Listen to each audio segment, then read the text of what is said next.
الرجیم بسم اللہ الرحمن الرحیم ان الذین هم من خشیۃ ربهم مشفقون والذین هم بآیات ربهم یؤمنون والذین هم بربهم لا یشرکون والذین یؤتون ما آتوا وقلوبهم وجلة أنهم إلى ربهم راجعون أولئك يسارعون في الخيرات وهم لها سابقون ولا نكلف نفسا إلا وسعها ولدينا كتاب ينطق بالحق وهم لا يظلمون بل قلوبهم في غمرة من هذا ولهم أعمال من دون ذلك هم لها عاملون حتى إذا أخذنا مترفيهم بالعذاب وهم إذا هم يجأرون لا تجأروا اليوم إنكم منا لا تنصرون قد كانت آياتي تتلى عليكم فكنتم على أعقابكم تنكصون مستكبرين به سامرا تهجرون صدق اللہ العظیم۔ یہ سورہ المومنون 23ویں صورت ہے، 18ویں پارے کی۔ اس کی 11 آیات تلاوت کی گئی ہیں، چوتھے رکوع کی 57 تا 67۔ ان آیت کریمہ کا ترجمہ اس طریقے سے ہے: حقیقت میں تو جو لوگ اپنے رب کے خوف سے ڈرنے والے ہوتے ہیں، جو اپنے رب کی آیات پر ایمان لاتے ہیں، جو اپنے رب کے ساتھ کسی کو شریک نہیں کرتے، اور جن کا حال یہ ہے کہ دیتے ہیں جو کچھ بھی دیتے ہیں اور دل ان کے اس خیال سے کانپتے رہتے ہیں کہ ہمیں اپنے رب کی طرف پلٹنا ہے، وہی بھلائیوں کی طرف دوڑنے والے اور سبقت کر کے انہیں پا لینے والے ہیں۔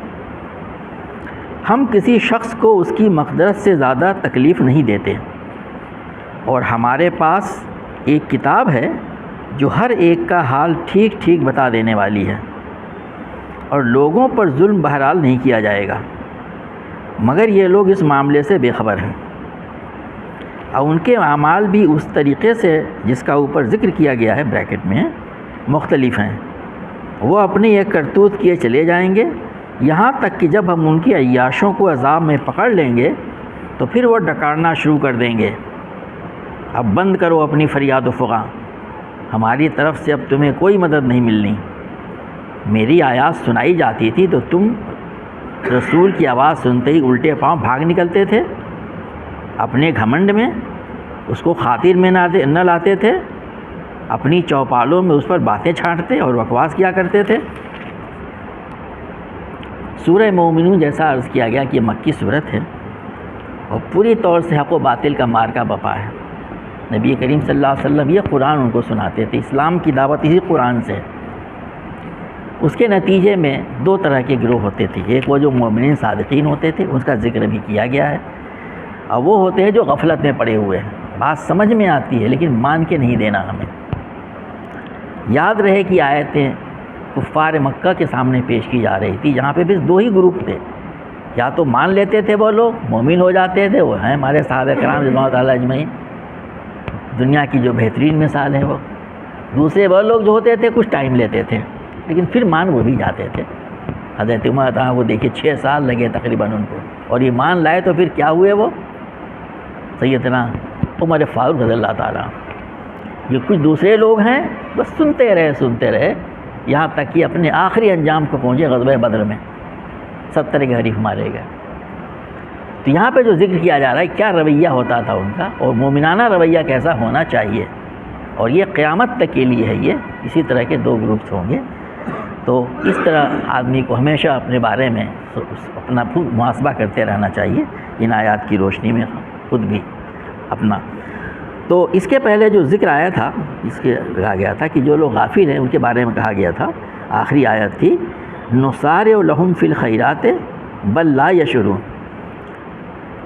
اللہ تعالیٰ جو ان کو مال دولت دیتا ہے خوب دنیا میں، ایک جو مادہ پرست لوگ ہوتے ہیں وہ یہ سمجھتے ہیں، وہی غلط فہمی ہمیشہ رہتی ہے کہ جن کو دنیا میں مال دیا گیا، اولاد دی گئی ہیں، بڑے بڑے عہدے دیے گئے ہیں، خوب نوازا گیا اس طریقے سے بظاہر، تو وہ سمجھتے ہیں کہ یہ لوگ ٹھیک ہیں، اگر ایسا نہ ہوتا تو اللہ تعالیٰ نے کیوں دیتا۔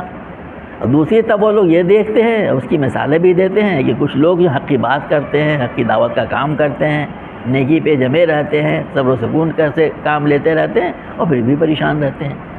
تو وہ اس سے غلط فہمی ہے، پڑھتے لوگوں سے کہتے بھی ہیں کہ بھئی یہ اگر صحیح ہوتے تو اللہ تعالیٰ ان کو کیوں نہ دیتا، یہ کہا جاتا ہمیشہ۔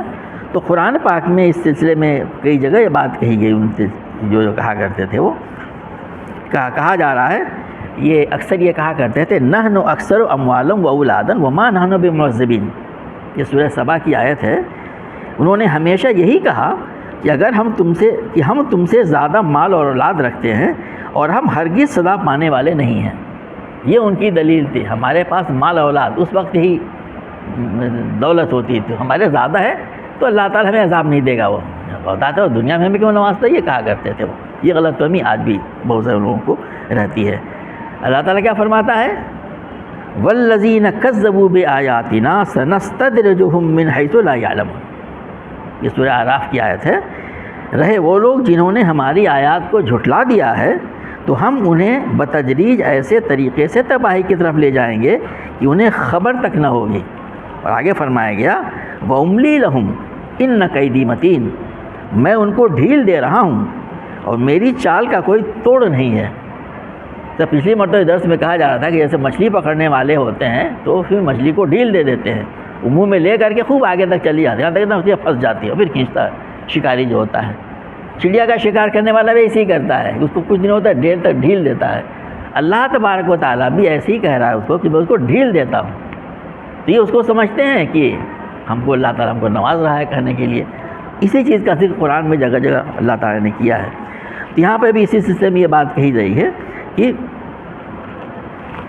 جو ہے وہ، لیکن اس کے برخلاف جو مومن ہوتے ہیں، ایمان لانے والے ہوتے ہیں، ان کا رویہ کیا ہوتا ہے، آگے کہا جا رہا ہے ان الذین هم من خشیۃ ربهم مشفقون، جو اپنے رب کے خوف سے ڈرنے والے ہوتے ہیں۔ ان الذین من خشیۃ ربهم، جو اپنے رب کے خوف سے ڈرنے والے ہوتے ہیں۔ یاد رہے کہ سورہ مومنین کی ابتدائی آیت میں کہا گیا تھا قد افلح المؤمنون الذین هم فی صلاتهم خاشعون، یقیناً کامیابی پائی ان مومنین نے جو اپنی نمازوں میں خشوع اختیار کرنے والے ہیں۔ اور یہاں پر فلاح و کامرانی کا حقیقی تصور کے بارے میں کہا گیا تھا کہ یہ ہیں وہ لوگ جو فلاح پانے والے ہیں۔ یہی بات یہاں کہی جا رہی ہے دوسرے انداز میں کہ حقیقت میں وہ جو ہوتے ہیں مومنین ہوتے ہیں، وہ آگے یہ بات اور آگے تشریح سے آئے گی کہ وہ ہمیشہ اپنے رب کے ڈر سے کانپتے رہتے ہیں، ڈر خوف رہتا ہے ان کو، اللہ تعالیٰ ناراض نہ ہو جائے، اس کو چیز ناپسند نہ ہو۔ چنانچہ حسن بصری رحمۃ اللہ علیہ کا یہ قول نقل کیا ہے مفسرین نے، ان المؤمن جمع احسان و شفقہ، مومن نیکی کرتا ہے اور ڈرتا رہتا ہے۔ وَإِنَّ الْمُنَافِقَ جمع اساءۃ و امنا، اور منافق بدی کر کے بھی بے فکر ہوتا ہے۔ تو یہ مومنانہ کیفیت ہے کہ آدمی جب نیکی کرے، نیکی سے مراد یہ ہے کہ ہر وہ کام جو اللہ کو پسند ہے تو اس پہ پھر بھی ڈرتا رہے وہ، نہ کہ اس کے اندر کبر پیدا ہو جائے کہ صاحب تو بڑے نیک ہو گئے، بڑا اچھا ہم کام کر رہے ہیں، خوب ہم نے خرید لیا جنت۔ کہا گیا ہے کہ وہ جو ہے کرتا ہے اور ڈرتا رہتا ہے۔ شفقتاً کا مطلب ہے ڈرے رہنا بالکل ہے، پتہ نہیں قبول ہو کہ نہ ہو، کیا ہو، اس سلسلے کا کیفیت اس کی ہوتی ہے۔ یہاں پہ وہی بات سب سے پہلی کہی گئی ہے، یعنی اس کبر غرور والے جو اکڑتے ہیں، جو مترفین ہیں، ان کے مقابلے میں مومنانہ رویہ کہ وہ ہمیشہ اللہ تعالیٰ کے خوف سے وہ ڈرتے رہتے ہیں۔ والذین هم بآیات ربهم یؤمنون، اور جو اپنے رب کی آیات پر ایمان لاتے ہیں۔ آیات دو طرح کی ہوتی ہیں، ایک وہ تو آیات جو اللہ کے نبی صلی اللہ علیہ وسلم پڑھ کے سنانے قرآن کی آیات ہیں، اور وہ دوسری آیات وہ ہے جو پورے کائنات میں اس کے نفس میں پھیلی ہوئی ہیں۔ قرآن نے جگہ جگہ اس سے اشارہ کیا ہے کہ تم اپنے اوپر خود غور کرو، زمین و آسمان پہ غور کرو، اس کے نتیجے میں ان کے اوپر جو کہتے ہیں کہ یہ چیز کیا کہتے ہیں، قرآن میں کہا کہ ربنا ما خلقت ھذا باطلا سبحانک فقنا عذاب النار۔ جب ان چیزوں پہ غور کرتے کہتے ہیں اللہ تو نے چیزیں ابس نہیں پیدا کیا ہے، بس تو مجھے عذاب جہنم سے بچا لے، تو پاک اس بات سے کہ کوئی تو عبث کام کرے۔ یہاں پہ یہی کہا جا رہا ہے کہ وہ اپنی ان آیات پر ایمان لاتے ہیں۔ قرآنی آیات پر ایمان لانے کا مطلب اس پر یقین کرتے ہیں اللہ کی طرف سے یہ اللہ نے نازل کیا ہے، اور یقین کرنے کے معنی کیا ہوتے ہیں؟ اس کو ماننا، اس پہ اطاعت کرنا، عمل کرنا۔ یہ مان لینے کے کوئی معنی نہیں ہوں گے کہ آدمی مان کر کے اس پہ عمل نہ کرے۔ وہ اسی طریقے سے جب وہ آفاق و انفس پہ غور کرتے ہیں اور اس پر ایمان لاتے ہیں، کہا جا رہا ہے اس پر ایمان لاتے ہیں، تو اس کے نتیجے میں پہنچتے ہیں وہ کہ اللہ تعالیٰ نے بنایا ہے تو خالق مالک رازق ہے، وہی ہمارا حاکم بھی ہے، اطاعت اسی کی ہونی چاہیے، فرشتے بندگی اسی کی ہونی چاہیے، وہ اس نتیجے پہ پہنچتے ہیں۔ یہی معنی مفسرین نے بیان کیے اس چیز کے کہ وہ اپنی رب کی آیات پر ایمان لاتے ہیں۔ والذین هم بربهم لا یشرکون، رب پر ایمان لانے کی تو بات کہہ دی گئی تھی، پھر کیوں کہا جا رہا ہے کہ اور وہ ہوتے ہیں جو اپنے رب کے ساتھ کسی کو شریک نہیں کرتے۔ ایمان تو لائے وہ، توحید کی بات کی جائے گی، لیکن اس کو نگیٹو انداز میں بتا دیا گیا پھر سے کہہ کر کے کہ شریک نہیں کرتے، کیونکہ بہت سارے شرک خفی ہوتے ہیں۔ آدمی سارے کام کرے لیکن دکھانے کی نیت سے کرے، ریا کو شرک کہا گیا۔ انبیاء کرام اور اولیاء کرام کی باتوں کو اتنا مبالغہ دے دے کہ ان کو خدا بنا دے، خوب ہو رہا ہے، یہ بھی شرک ہو جائے گا کرنے کے لیے۔ فصیح لکھا اربابا من دون اللہ، قرآن میں خود کہا گیا ہے یہود و نصارہ کے بارے میں، اتخذوا احبارهم ورهبانهم اربابا من دون اللہ، انہوں نے اپنے علماء و درویشوں کو خدا کے ساتھ ان کا شریک بنا لیا ہے۔ اربابا من دون اللہ، حضرت عبدالسلام ایمان لائے رضی اللہ تعالیٰ عنہ تو پوچھا ہمیں نبی اللہ کے نبی صلی اللہ علیہ وسلم، یہ قرآن میں کہا گیا ہے کہ ہمارے سلسلے میں اہل کتاب کے سلسلے میں کہ انہوں نے اپنے علماء مشائخ کو اللہ کے ساتھ شریک بنا لیا ہے، ہم تو ایسا نہیں کرتے۔ آپ نے فرمایا کہ کیا ان کے حرام کیے کو حرام، حلال کیے کو حرام تو نہیں مان لیتے ہو؟ یعنی جو کہہ دیا مان لیا، ارے بزرگ فرما رہے ہیں، کہاں یہ تو کرتے ہیں، تو یہی تو ہے، ان کو اللہ کا شریک بنا لینا۔ انہوں نے کہا کہ یہ بھی شرک ہے۔ آدمی خوب سوچ سمجھ کر کے قرآن و حدیث کی روشنی میں سمجھے کہ کیا کرنا ہے کیا نہیں کرنا۔ اسی طرح اشارہ کیا گیا یہاں پہ کہ وہ اللہ کے ساتھ کسی کو شریک نہیں کرتے ہیں۔ والذین یؤتون ما آتوا وقلوبهم وجلۃ انہم الی ربہم راجعون، سبحان اللہ۔ اور یہ وہ لوگ ہوتے ہیں، ان کا حال یہ ہوتا ہے کہ جو کچھ بھی دیتے ہیں، یہاں پہ مال دینے کی، زکوٰۃ دینے کی بات نہیں کی جا رہی، جو کچھ بھی دیتے ہیں، علماء نے کہا کہ صرف مال مراد نہیں ہے، بلکہ اپنے آپ کو کسی کے اطاعت میں دے دینا، سپرد کر دینا، یہ بھی دینے کے سلسلے میں ہے۔ بس ہم آپ کے ہیں، جو کہیے، آدمی کہتا ہے نہیں کہتا ہے، یہ مطلب یہ ہے کہ جو کچھ بھی کرتے ہیں، مال خرچ کرتے ہیں، کسی کو اپنی اطاعت، کسی کی اطاعت میں اپنے آپ کو دے دیتے ہیں، ان تمام چیزوں کے بارے میں کہا کہ جو کچھ بھی دیتے ہیں اور اس خیال سے کانپتے رہتے ہیں کہ ہمیں اللہ کی طرف پلٹنا ہے۔ بہت بڑی بات کہی گئی ہے۔ ان کے رویہ یہ ہوتا ہے کہ وہ کہتے ہیں کہ جو ہے ان کا ایک ایک رواں اللہ تعالیٰ کے احسانات سے دبا ہوا ہے۔ حق تو ایسا تو نہیں حق ادا نہ ہوا ہو، کچھ بھی کرتے ہیں اللہ کی طرح طرح کی نیکیاں کرتے رہتے ہیں، پھر سوچتے ہیں یہ اس احسان کے بدلے میں جو اللہ کا ہمارے اوپر ہے، ایک ایک سانس، ایک ایک نفس جو آ رہی ہے، اس کا حق ادا ہو رہا نہیں ادا ہو رہا ہے، ہم سے پکڑ تو نہیں ہو جائے گی، قیامت میں ایسا تو نہیں ہوگا کہ ہاں کچھ نہیں، ردی میں ڈال دیا۔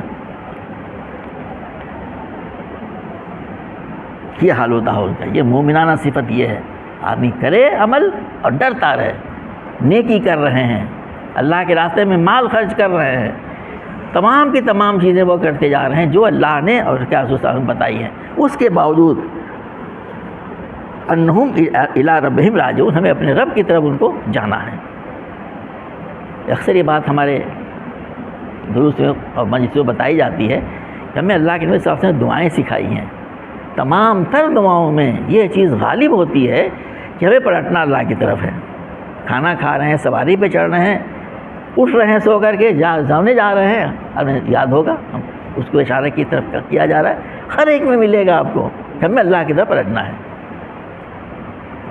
کسی کا انتقال کی خبر آ رہی ہے، انا للہ و انا الیہ راجعون، ہم اپنے آپ کو یاد دلا رہے ہیں، انا للہ، ہم سب بے شک اللہ ہی کے لیے ہیں، وہ انا الیہ راجعون، ہم سب کو پلٹ کے اسی کی طرف جانا ہے بے شک۔ فوراً ان کو یاد آ گیا، ارے ان کے ساتھ آج معاملہ آیا، ہمارے ساتھ کل ہو سکتا ہے، کب ہوگا ہمیں کچھ نہیں پتہ۔ تو ہر وقت ان کا معاملہ ہوتا ہے الی ربہم راجعون، اولئک یسارعون فی الخیرات وہم لا سابقون، یہی ہے وہ لوگ جو ہیں اللہ تعالیٰ کی طرف سبقت کرنے والے ہوتے ہیں اور اس میں نیکیوں میں سبقت کرتے رہتے ہیں۔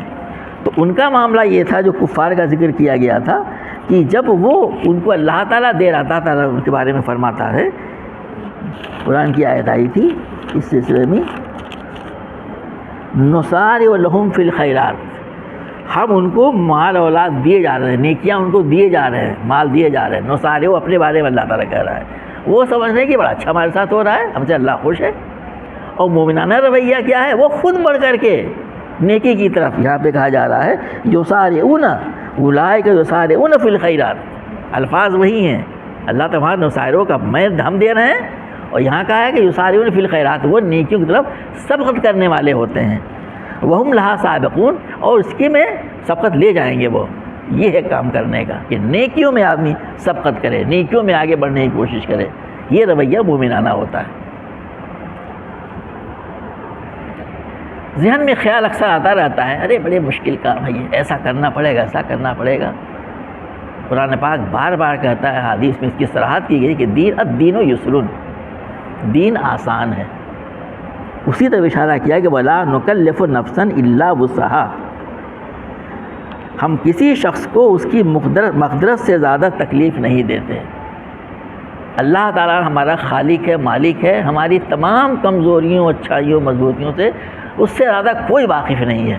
تو اللہ تعالیٰ یہاں فرما رہا ہے کہ ہم کسی مقدرت سے زیادہ اس کو بوجھ نہیں ڈالتے، یعنی جو کچھ کہا جا رہا ہے کرنے کے لیے، جس کا مطالبہ کیا جا رہا ہے، جو ذکر اوپر آیا ہے، وہ ممکن نہیں بلکہ ایسا ہے، اللہ تعالیٰ بہتر جانتا ہے، اسی نے ہمارے لیے مشروع کیا ان تمام چیزوں کو۔ تو اللہ تعالیٰ اس کے بار بار دلا رہا ہے کہ کبھی آدمی نہ کہے بڑا مشکل ہے، یہ بات کہنا غلط ہوگا۔ اللہ تعالیٰ کئی جگہ قرآن میں کہتا ہے کہ ہم لوگوں کو ان کے جس کے مکلف اس سے زیادہ ان پہ بوجھ نہیں ڈالتے، یہاں بھی یہی کہا گیا ہے۔ اور آگے کہا گیا وہ کتاب ینطق بالحق ولدینا کتاب، ہمارے پاس ایک کتاب ہے، وہی جو ہمارے نامہ اعمال ہے، ہر چیز حق کے ساتھ لکھی ہوئی ہے۔ اسی کے مقابل کے یعنی جیسا کہ اللہ تعالیٰ فرما رہا ہے کہ ہم نے ہر آنکھ پہ وہی ان کے مقدرت کے برابر ان پہ بوجھ ڈالا ہے، تو اس کے اعمال اس پہ لکھے جا رہے ہیں، بالکل صحیح بات بتائے گا، اسی کے مطابق فیصلہ ہوگا۔ ایسا نہیں ہے کہ ہم نے کوئی کام نہیں کیا ہے ہمارے انتظام میں لکھ دیا گیا، اور ایسا نہیں ہے کہ ہم نے کوئی نیکی کی ہے وہ لکھا ہی نہیں گیا، چھوٹ گیا، ایسا کچھ نہیں ہو سکتا، بالکل حق کے ساتھ لکھا ہوا ہے، اللہ تعالیٰ سامنے لا کے رکھ دے گا۔ اور یہ بتایا جا رہا ہے کہ تم سے جو مطالبہ کیا جا رہا تھا تم اس کے مکلف تھے، اللہ تعالیٰ ہم سے زیادہ جاننے والا ہے۔ وہم لا یظلمون، اور کسی پہ ذرہ برابر بھی ظلم نہیں کیا جائے گا، یعنی گناہ نہیں کیا، گناہ دے دیا جائے، دے دیا جائے، کام زیادہ کیا، اچھے نہ کام کیے، اس کا بدلہ نہ دیا جائے، کٹوتی کر لی جائے۔ ابھی رمضان شریف گزرا ہے، ہم نے خوب سنا حدیث کہ اللہ تعالیٰ کتنا اجر بڑھا دیا کرتا ہے، تو ہر جگہ قرآن میں یہ کہا گیا ہے کہ آدمی کوئی نیکی کرتا ہے 10 گنا 100 گنا اس سے بھی زیادہ اجر دیا جا رہا ہے، لیکن اگر کوئی بدی کرتا ہے بس اتنا ہی۔ اللہ تعالیٰ کتنا رحیم ہے، کتنا کریم ہمارے اوپر میں ہے کہ بدی کیا تو اتنا ہی بس، اور نیکی کیا تو بڑھاتا چلا گیا۔ اب اس کے بعد سے یہ رویہ تو مومنانہ رہا، اب پھر اسی کا ذکر آیا کہ جو دوسرا رویہ ہے کفار کا، مخالفت کرنے والا کا، منافقوں کا، سب لوگوں نے ذکر کیا اس کے اندر۔ بل قلوبہم فی غمرۃ من ھذا ولہم اعمال من دون ذلک ہم لہا عاملون، مگر یہ لوگ اس معاملے سے بے خبر ہیں، اس معاملہ تو یہ ہے، لیکن یہ لوگ جو غافل ہے، جو سن کر نہیں دے رہے ہیں، غفلت میں پڑے ہوئے ہیں، یہ سے بے خبر ہیں، ان کے اعمال بھی اس سے طریقے سے مختلف ہیں جس کا ذکر کیا گیا ہے۔ آپ دیکھتے ہیں کہ ایک ہی انسان اسی گوشت پوست کا بنا ہوا ہے، ایک اچھے نیک عمل کر رہا ہے، دوسرا اس سے بالکل متاثر نہیں ہو رہا ہے، بس کہ اس کا الٹا کر رہا ہے۔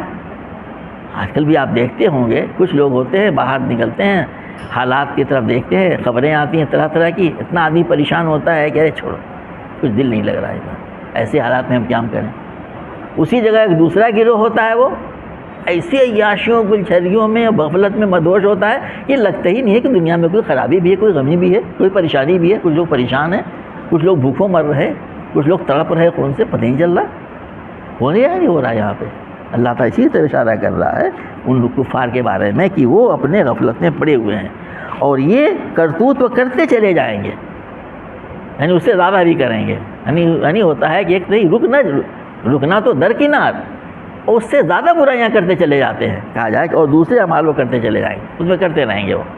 یہ دنیا میں ہم رویہ دیکھتے ہیں، یہ صرف اور صرف غفلت کا نتیجہ ہوتا ہے، آدمی اپنے کو غافل کیے رہتا ہے. قرآن پاک کی تلاوت اسی طرح متوجہ کیا کرتی ہے. جب اللہ تعالیٰ کہہ دیا کہ پورا کا پورا قرآن حق ہے، اگلی آیتوں میں جو چیز بیان کی جانے والی قیامت کا منظر، قرآن میں جگہ جگہ قیامت کے منظر بیان کیے ہیں کہ دیکھو ایسا ہوگا ان لوگوں کے ساتھ میں جو آج غافل پڑے ہوئے ہیں. اسی طرف یہاں پہ اشارہ کیا گیا ہے کہ یہ اپنے کرتوت کیے چلے جائیں گے یہاں تک کہ موت آ جائے گی اور پھر قیامت کا منظر پیش کیا جا رہا ہے. حتیٰ اذا اخذنا مترفیہم بالعذاب اذا ہم یجرون، یہاں تک کہ جب ہم ان کی عیاشیوں کو عذاب میں، ان عیاشوں کو عذاب میں پکڑ لیں گے تو وہ ڈکارنا شروع کر دیں گے. ایک چیز آپ یہ بھی دیکھیں گے کہ جب کوئی مصیبت آتی، عذاب آتا ہے، دنیاوی عذاب اور آخرت کا عذاب، تو اصلی عذاب ہے جو ہمیشہ ہمیشہ کے لیے ہے. تو سب سے زیادہ پریشان کون لوگ ہوتے ہیں؟ سب سے زیادہ چیخ پکار کون کرنے والے ہوتے ہیں؟ وہ لوگ جو دنیا میں بڑے عیش مستی میں ہوتے ہیں. یہاں اشارے میں بات کہی جا رہی ہے کہ وہ سب سے زیادہ پریشان ہوتے ہیں اور سب سے زیادہ واویلا اس سے بچاتے ہیں. اس کے خلاف جو مومنین صادقین ہوتے ہیں ان کا رویہ کیا آتا ہے؟ سورہ احزاب میں اس کا ذکر کیا گیا ہے. ارے یہی تو اللہ تعالیٰ نے وعدہ کیا تھا ہم سے، آزمائش تو اللہ تعالیٰ کہتا ہے کہ ہم کرتے رہتے ہیں لوگوں کی، تو دنیا کے عذاب کا معاملہ ان کا یہ ہوتا ہے اور یہ ہنگامہ کرنے لگتے ہیں.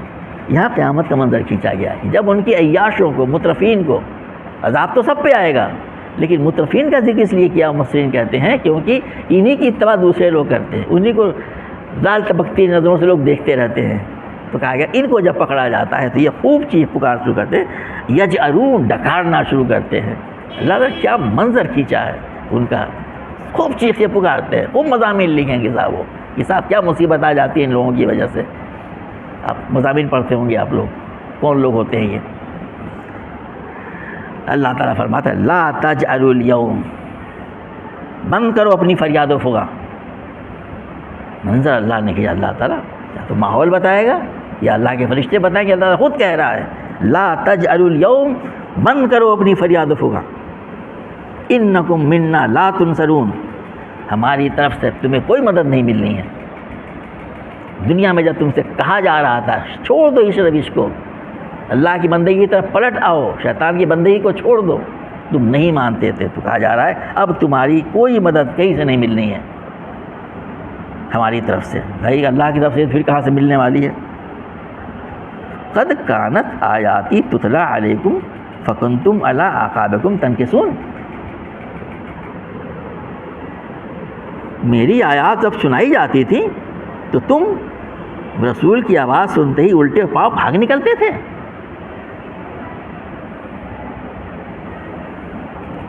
ان کے سامنے بات کہی جا رہی ہے، اللہ کے نبی صلی اللہ علیہ وسلم سب کو سناتے تھے. قیامت تک کے لیے قرآن کی باتیں ہیں میرے بزرگوں دوستوں. اب یہ باتیں لوگوں تک پہنچنی چاہیے حکمت سے، اور اس کے جواب میں پھر وہ کہے جائے کہ جب ان کو سنائی جائے تو بھاگتے تو الٹے پاؤں بدقسمتی سے. اب ہم کرنے لگے ہیں کام، نہیں ایسا ہوتا ہے. یہ قرآن سننے کو آمادہ نہیں. قرآن پاک ان کے بارے میں کہا کہ جب تمہیں رسول ہماری کی آیتیں سناتا تھا تو تم الٹے پاؤں بھاگ نکلتے تھے. آیاتی تتلی علیکم فکنتم علی اعقابکم تنکسون، پیٹ پھیر کے بھاگتے تھے، ایسے جیسے کوئی مصیبت آ رہی، بھاگ جاؤ یہاں سے کہ پکڑ نہ لے ہمیں مصیبت. الفاظ قرآن کے ہیں، پیٹ الٹے پاؤں بھاگتے تھے. مستکبرین، اکڑتے ہوئے، بہی صابرن تحجرون، اپنے گھمنڈ میں اس کو خاطری میں نہ لاتے تھے، اپنی چوپالوں میں اس پر باتیں چھانٹتے تھے اور بکواس کیا کرتے تھے. اس کے دو معنی لیے ہیں. مستکبرین تو ٹھیک ہے، گھمنڈ میں بھاگ جانا، گھمنڈ میں نہ سننا، ارے چھوڑو. دوسرے ہے کہ بکواس ہے، کیا بکواس چل رہی ہے کہتے ہیں لوگ، مسلمان کہنے لگتے ہیں. بکواس لفظ استعمال نہ کریں، ویسے ہی ہے بس. منہ بنانا، ناک بنا دینا اسی معنی میں آتا ہے. قرآن کے بارے میں آدمی کہنا شروع کر دے تو یہ کفار کیا کرتے تھے. سامنا تہجرون دیکھ مانی ہو رہی کہ کیا ہو رہا ہے سب، چھوڑو اسے. دوسرے ہوتا تھا اپنی محفلوں میں بیٹھ کر کے قرآن پہ بحثیں کیا کرتے تھے، یہ پاگل ہو گئے ہیں، مجنون ہو گئے ہیں، جنون لاغ ہو گیا ہے، یہ کہتے تھے نا قرآن نے جگہ جگہ کہا ہے۔ تو دونوں معنی علماء نے یہاں پر رات لیے ہے، اس لیے ترجمے کسی نے کیا ہے، ایک صاحب نے ترجمے میں کیا اکڑتے تھے اور فحش بکتے تھے قرآن کے بارے میں، ایک ترجمہ یہ کیا کسی نے، ایک نے کیا ہے گھمنڈ کرتے ہوئے گویا کسی افسانہ کو چھوڑے جا رہے ہوں، جیسے کوئی کہانی سنائی جا رہی ہو کہیں پہ، کوئی پتہ نہیں کیا آج کل کہلاتا ریل آ رہی، کوئی چیز آ رہی ہو، کہہ رہے ایسا بھی چلتا رہتا ہے، یہ تو افسانہ گو ہے، افسانہ سنا رہے ہیں۔ یہ سب ترجمے مفسرین نے ہمارے کیے ہیں۔ مولانا ترجمہ یہاں پہ کیا ہے کہ تم اپنے گھمنڈ میں اس کو خاطر ہی میں نہ لاتے تھے، اپنی چوپالوں میں اس پر باتیں چھاٹتے تھے اور بکواس کیا کرتے تھے۔ اب چھوٹی قیامت کا منظر ہے، جہنم کے آگ کے قیامت ہے اور ان پہ حساب کتاب ان کا ہو رہا ہے، اور آہو پکار کر رہے ہیں، چیخ پکار کر رہے ہیں، ارے کہاں سے عذاب آ گیا، اب کوئی بچنے کی صورت ہے؟ اللہ تعالیٰ کہہ رہا ہے پیٹھ پہ کے بھاگتے تھے جیسے کوئی مصیبت آ گئی ہو، بکواس کیا کرتے تھے، فحش بھاگے بکتے تھے اس کے قرآن کے بارے میں۔ اللہ تعالیٰ ہم کو اس سے محفوظ رکھے۔ میرے بھائیوں بزرگوں، ہم سب لوگوں کو قرآن پاک کو پڑھنا، سمجھنا اور لوگوں تک اس کو حکمت سے پہنچانا، ان لوگوں کو جو اس کے دشمن بنے ہوئے ہیں، وہ جو بڑی تعداد ہے، ہماری ذمہ داری ہمیں صاف صاف کہنا چاہیے، یہ آپ کی کتاب ہے، اللہ کی طرف سے، یہ ہم نہیں کہہ رہے ہیں، یہ ہمیں ذمہ داری ہے، سن لیجئے، مانیے نہ مانیے آپ کا مسئلہ یہ۔ دنیا میں بہت سی چیزیں کہی جا رہی ہیں، باتیں بیان کی جا رہی ہیں، ہم کو نہیں پتہ تھا، ہم نہیں سنتے، جانتے ہیں آپ، ہم لوگوں کے سامنے قرآن پاک کے کیا ہے کہ بھئی یہ آپ کی کتاب ہے، اللہ آپ کے خالق کی طرف سے ہے، اس میں یہ باتیں کہی جا رہی ہیں، قیامت ایک دن ہونا ہے، دنیا میں امن و سکون ہوگا، دنیا میں امن قائم ہوگا، نہ برابری ختم ہوگی، ایک دوسرے کے آدمی کرے گا، عدل قائم ہوگا۔ قرآن ہر جگہ جگہ بات کہہ رہا ہے، آج بھی جمعے کے خطبے میں کہا گیا ہوگا، اس مسجد میں نہیں تھا، ان اللہ یامرکم بالعدل والاحسان وایتاء ذی القربى وینہی عن الفحشاء والمنکر یعظکم لعلکم تذکرون۔ سورہ نحل کی آیت ہر جمعے کے خطبے میں آخری چیز بتائی جاتی ہے، اللہ تمہیں حکم دیتا ہے عدل کا، احسان کا، اور ایتاء ذی القربى کا، اور فحشاء سے، منکرات سے، بغی سے تمہیں منع کرتا ہے، توقع ہے کہ تم اس سے نصیحت حاصل کرو گے۔ سنایا جاتا ہے یہ، ہم قائم کریں اپنے گھروں میں، اپنے محلوں میں، اپنے خاندان میں، اپنے سوسائٹی میں، اور دوسروں کو بتائیں کہ یہ سب قائم کرنا چاہتا ہے، تو دنیا کا معاملہ ہوا یہ، اور آخرت کے لیے بتایا جا رہا ہے۔ تو میرے بزرگوں دوستو، اللہ تعالیٰ ہم سب کو قرآن پاک کو پڑھنے، اس کو سمجھنے، اس پر عمل کرنے کہ ہمیں توفیق عطا فرمائے، اور اس کی دعوت کو ہم جہاں تک پہنچا سکیں حکمت کے ساتھ پہنچانے کی کوشش کریں۔